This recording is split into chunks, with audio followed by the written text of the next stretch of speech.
रामायण की बात हो और हनुमान जी की बात ना हो, ऐसे कैसे हो सकता है। तो मैं आपको एक हनुमान जी की कहानी सुनाता हूँ। एक बार हुआ यूं कि विष्णु जी ने गरुण देव को हनुमान जी के पास भेजा बुलाने। तब तक हनुमान थोड़े बुजुर्ग होने लग गए थे। गरुण वैकुंठ धाम से विष्णु जी के आदेश पे उड़ के गए और वो पहुंचे हनुमान जी के पास पृथ्वी में। उन्होंने बोला कि विष्णु जी आपको याद करने चलिए। हनुमान बैठ के राम जप कर रहे थे। हनुमान बोले कि आप चलिए, मैं पीछे पीछे आता हूँ आपके।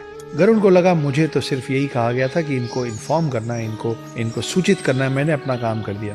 फिर भी गरुण को लगा कि अब ये बूढ़े हो रहे हैं, इनको मैं ले चलूंगा तो इनके लिए रास्ता आसान हो जाएगा। गरुण को इस बात का बहुत गुमान हो गया था, बहुत अहंकार हो गया था कि गरुण से तेज और कोई नहीं उड़ सकता। तो गरुण ने बोला कि आप थोड़े बुजुर्ग हो रहे हैं, आइए आपको मैं अपने साथ ले चलता हूँ, मुझ पे बैठ जाइए। हनुमान जी ने फिर से कहा कि मैं अभी अपना जाप खत्म करूंगा, उसके बाद आऊंगा, आप चलिए मैं आता हूँ।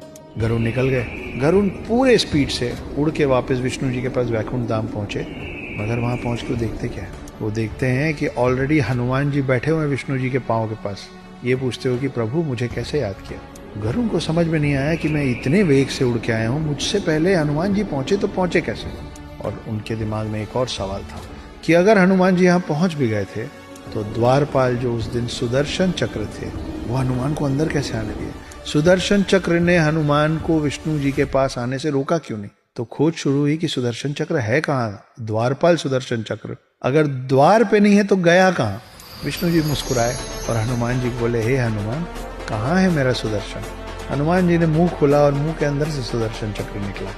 सुदर्शन चक्र को इस बात का अभिमान हो गया था कि उससे ताकतवर कोई अस्त्र शस्त्र नहीं है, और गरुण देव को इस बात का अभिमान हो गया था कि उनसे तेज कोई उड़ नहीं सकता। हनुमान जी ने एक ही सफर में इन दोनों की सारी गलतफहमी दूर कर दी थी। वो अस्त्रों में सर्वश्रेष्ठ सुदर्शन चक्र को निगल गए थे और गरुण से पहले विष्णु जी के पास पहुंच गए थे।